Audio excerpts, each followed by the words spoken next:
Hey, good morning. Monday Matters. Good morning. Monday Matters. We are back in the book of James today, and we're going to Yes. pick up in chapter 3, verse 13, Amazing.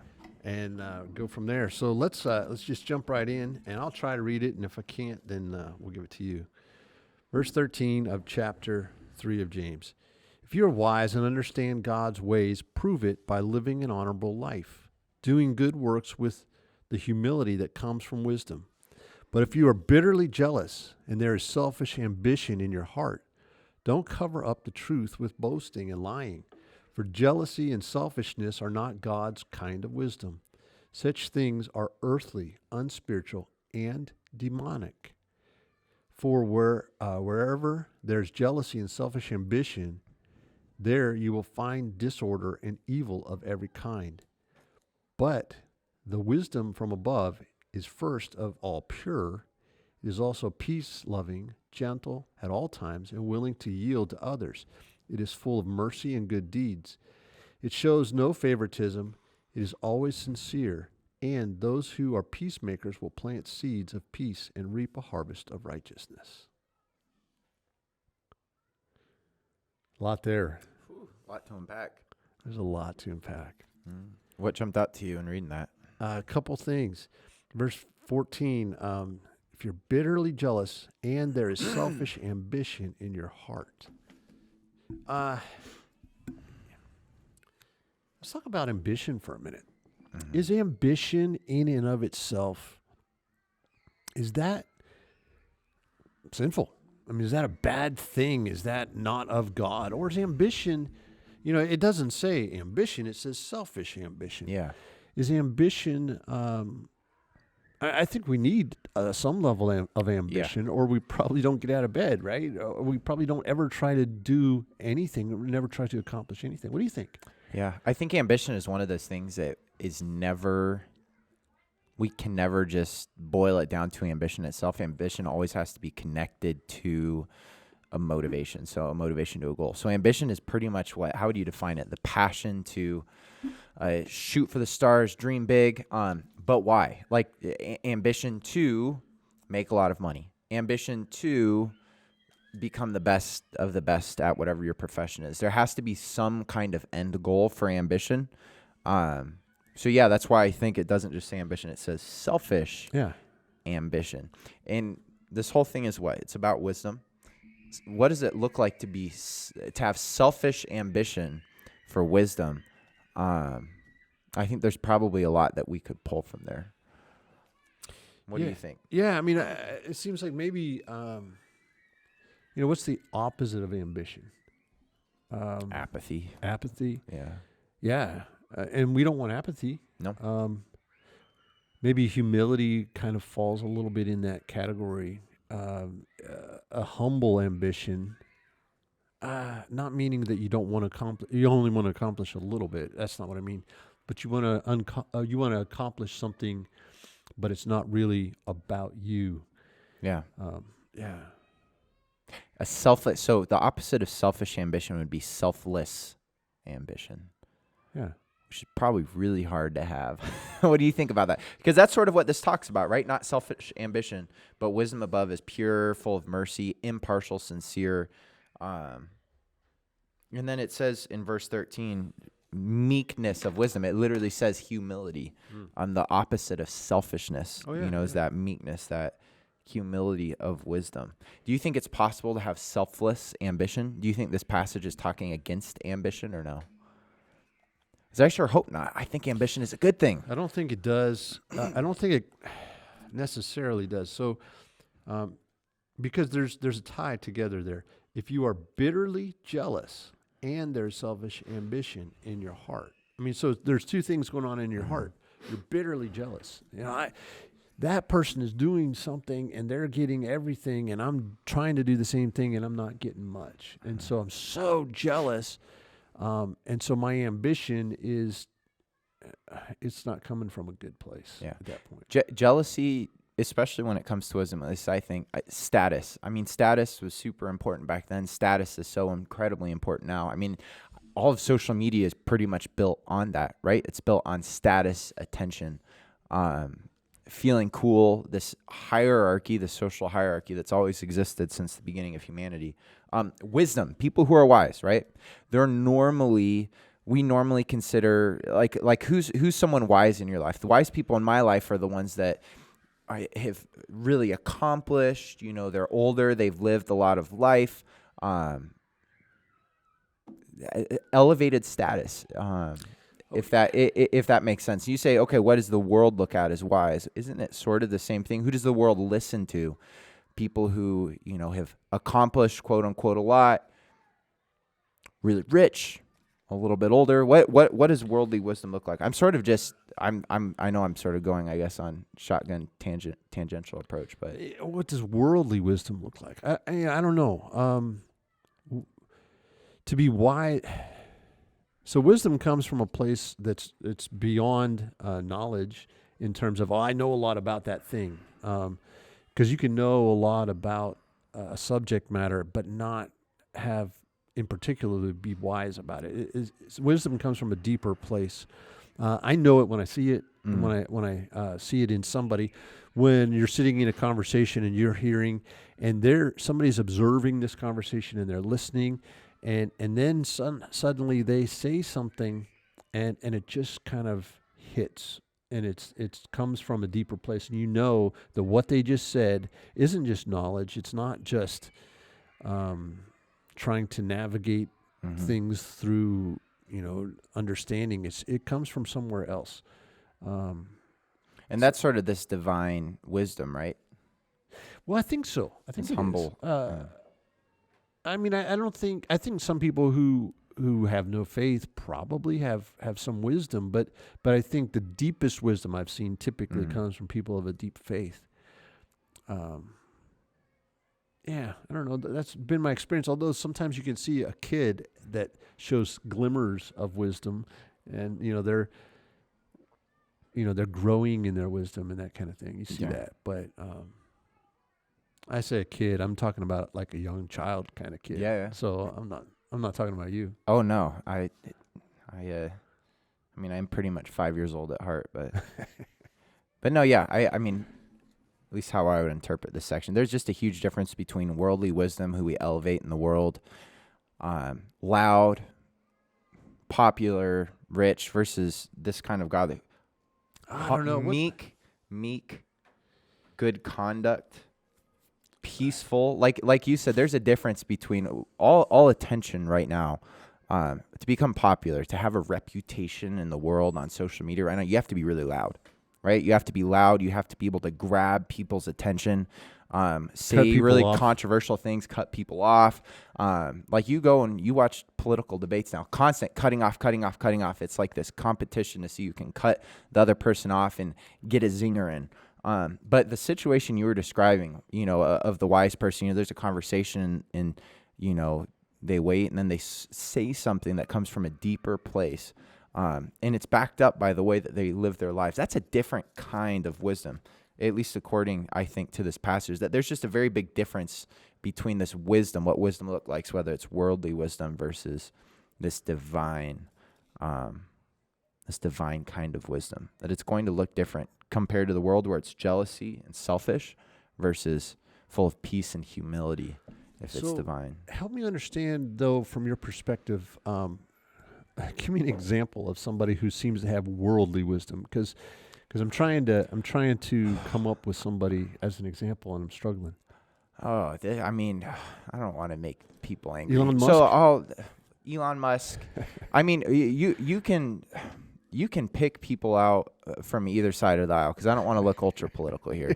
But for example, there's someone who's really popular with young men right now. Andrew Tate. Have you heard the name Andrew Tate before? Yeah. He's in jail. He was an old kickboxer. Right. He posts all these really motivational, quotes, especially he really hits this subset of the population that's guys that are 20s, early 30s, sort of disenchanted with life. Yeah. That's a great example of somebody, and yet I think he is in prison, right? Isn't he? No, he's not. He got out of prison. Oh, he did. Okay. But he's considered very worldly wise. Right. Says a lot of things, isn't afraid to speak his mind, go against the system, is encouraging to a lot of people, has a different take. But worldly in the sense that always talking, the way that he lives his life. And then you look at this stuff so selfish ambition, getting back to the selfish aspect of that. I am of the belief you can sort of just tell if someone's humble or not. Yeah. And if they're using their platform to elevate themselves, it's worldly wisdom. That's just point blank simple. But yeah, I could pick out someone from more of the left side of the aisle too, so that no one's really upset at me. Isn't that interesting though that even talking about wisdom, we have to say, well, are they on the right or the left? I mean, so I hate that we have become such a politically divisive culture that we can't even you can't even choose somebody without saying, well, they're on this side or that side, because there's nothing other than those two sides anymore. Yeah. Yeah. It almost feels like we're in a society or a culture where we've lost the middle ground. Or not, I wouldn't even say middle ground, because I don't think the answer lies in the middle ground. I think the answer lies in not participating in that phony dialogue anyways. But we've lost that because it's not loud. It's not anger. And we've talked a lot about this. Anger is the most profitable emotion for people to tap into now. Yep. You're more likely to sit staring at something that outrages you than something that makes you happy. And so algorithms in these businesses have picked up on that, and they are purposefully making us angry. So yeah, true wisdom, it doesn't make you angry. It makes you pure, peaceable, gentle. But guess what? That doesn't make you money. And so if you're actually wise by spiritual standards, you will not be platformed according to current culture standards today, unless through the divine will of God. That's at least my perspective, because it doesn't fit within our system. Right now, this type of divine wisdom, it's just not the way that the worldly wisdom works right now. Yeah, it's countercultural. And yet the church has always been designed, even conceived as a countercultural movement, to be moving in the opposite direction. We're supposed to be. Do you think, I don't want to get you too much in trouble, what would your take be on some of the thought leaders in Christianity as a whole right now? Whether it's famous pastors, the Pope, I don't know, just famous people in Christianity. Do you think they're embodying sort of this worldly wisdom with loud takes, with, or this humble, peaceable, meek wisdom? So I think sometimes in an attempt to be peaceable, that some of our religious leaders take a very soft stance on a lot of stuff, just in an attempt to come across as, I don't want to offend anybody and everybody's welcome kind of thing. And I don't want to offend anybody and everybody's welcome. So there is that, those are true statements. And yet, but in an attempt to almost, hey, I'm on your side kind of thing. I see a lot of that, especially with the bigger name, pastors, and at least in one branch. And then, I don't know. Yeah. I think that's a good question. I don't like it though. So you do see it, and I think it's we tend to, if the current system is get as much eyes, grab as much attention by taking these stances, we're not supposed to play that game. But it's hard. I wouldn't say it's hard not to. The pull is there for religious leaders to play that game, to jump into the dialogue in that way, make everyone happy. But we can stand. I hate the term stand for what you believe in. We can be authentic to what we believe the truth of God's message is, but without being anger inciting, while being peaceable, gentle, full of mercy, impartial and sincere. I believe we can be authentically true to who God's calling us to, firmly, but while doing those things without participating in its anger, rage, zinger, boom. Right. So, the soft stance that some of these leaders, pastors and TV evangelists and stuff, the soft stance that they take, I think partly comes from a desire to not get canceled because they have a platform, Yeah. and if you come down on the wrong end of an issue, your platform could be endangered. I think that we can be really soft on things. I think we need to be soft on most things, and there are a few things that we have to align ourselves with what the Scripture is saying, or we run the risk of not even aligning with Christ on things. And so we can be soft and gentle on most things. In fact, it calls for that. Yeah. But there are a few things that we have to say, here's actually what the Scripture's telling me.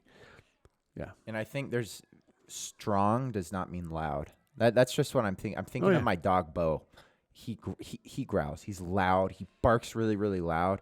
He is a weenie. Like a complete wuss. Like he was getting up the other day. He's not hurt at all. He'll just, when you startle him, he'll go, woo! He'll literally yelp out because he's an absolute baby, even though he likes barking a lot, right? Yeah. You can, like Teddy Roosevelt said, what is it? Walk quietly, but carry a big stick. And that's actually, I hate that imagery. What I'm trying to say is strong does not, in our culture today, loud means strong.